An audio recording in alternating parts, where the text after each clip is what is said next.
pinakamamahal na kay Jesus. Amen.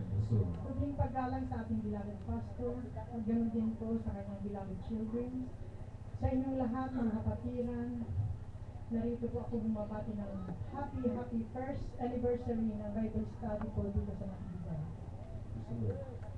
Narito na naman po ako, mga kapatiran, na nagpupuli-kapasalamat. Isa rin po akong napili para ipahayag ang mga kabutihang ginawa ng ating pinakamamahal kay Jesus sa aming buhay. Wala kong pasalamatan. Ako ay nagpupuli-kapasalamat sa ating pinakamamahal kay Jesus, at binigyan na naman po kami ng isang malusog na bata na pagpapala. Dahil nga po, yung mga kapatid, nung last week, tumawag yung anak ko, sabi niya, "Mama, sumasakit na po ang tiyan ko," sabi niya ganun. Ano daw sila sa doktor, sabi niya, hanggang 16 daw. Pero sabi ko naman sa kanya, hindi hanggang 16 yan. Aabot yan ng 10 months ang bago ka manganak, sabi ko ganun, dahil babae ko ang kanyang anak. Tapos nung 16, sabi niya, hindi pa siya tumatawag dahil hindi pa daw nanganak. Nung kahapon lang po, nag-text po siya ng pasado alas 4 yata ng hapon. "Mama, lumabas na po ang apo niyo," sabi niya. Salamat sa ating pinakamamahal kay Jesus. At binigyan na naman po kami ng isang malusog na bata na babae. Ako'y nagpupuri, nagpapasalamat sa ating pinakamamahal kay Jesus sa pagbabago niya po sa aming buhay. Dahil noon po, nung wala pa po kami sa kongregasyon na ito, magulo po ang aming buhay dahil nga po sa bisyo ng aking beloved husband na paglalasing, na dyan niya po nakuha ang kanyang sakit na ulcer, at dyan din po siya nalagutan ng hininga, na 3 bisis na po siyang nalagutan ng hininga sa kanyang pag-iinom. Salamat sa ating pinakamamahal kay Jesus, at nasumpungan po namin ang kongregasyon na ito. Ang aming buhay na magulo ay inayos ng ating pinakamamahal kay Jesus, at binigyan ng kapayapaan sa puso't isipan. At ang bisyo ng aking beloved husband ay inalis ng ating pinakamamahal kay Jesus. At ganoon din po ako noon, nung wala pa po kami dito, marami po akong karamdaman. Meron po akong cyst sa aking baba, meron toxic goiter. Alam niyo mga kapatid, yan din po ang nagpahirap sa akin. At meron pa po yung hindi ko na ipapatutuo pa hanggang nung nandito na po kami. Meron po akong bukol sa aking mata, dito lang po, talagang bukol dito. Alam niyo, kasi naalala ko kahapon, dahil nga po, ay nung isang araw, dahil nga po, nag-text ang aking beloved daughter na bunso, sabi niya, "Mama, Papa, tulungan niyo naman ang bayaw ko," sabi niya, dahil daw, magpa-check up daw ng mata sa ospital. Di sinamahan ko namin dahil wala po silang kakilala doon. Lalo, nung isang araw wala naman doktor. Tapos pumunta po kami si Dr. Midilinia. Wala naman si Dr. Midilinia.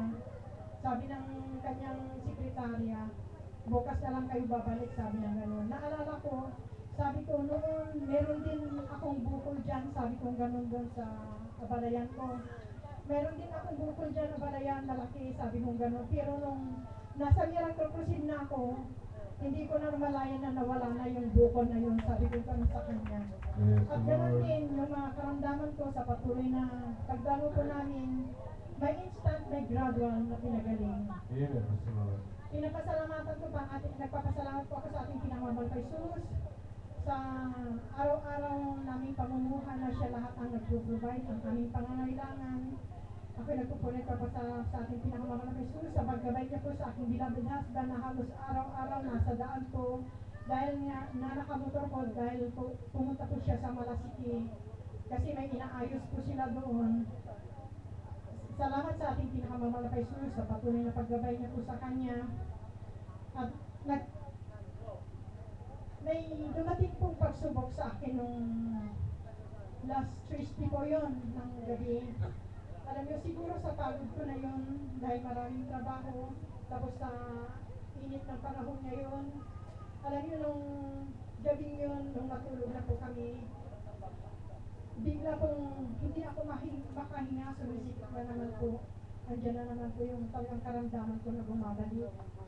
Dahil nga hindi ko na sinabi sa aking beloved husband, dahil nga po sa pagod din po niya sa kanyang pagbibiyahe, hindi ko na sinabi sa kanya, nakatulog siyang maaga. Pero ako, talagang hindi ako makahinga talaga. nagsumamo ako sa ating pinakamamahal na Jesus. Mahal na Panginoon, sabi ko gano'n, kung wag muna po akong kunin, mahal na Panginoon, dahil marami pa akong apaw na alagaan, sabi ko gano'n. Pagalingin mo po ako, mahal na Panginoon, sabi ko gano'n. Talagang nagsisi po ako. Salamat sa ating pinakamamahal na Jesus at binigyan mo niya tayo ng beloved pastor na siya po ang nananalangin. At Yes, siya po Lord. ang ating mga beloved workers. Alam niyo, kaya na tatanggap ng ating pinakamamahal na Jesus ang ating mga dalangin. Ayun po, instant na inalis ng ating pinakamamahal na Jesus. Yung Yes, karamdaman ko, Lord. nakatulog po ako ng mahimbing. Salamat sa ating pinakamamahal na Jesus. Amen.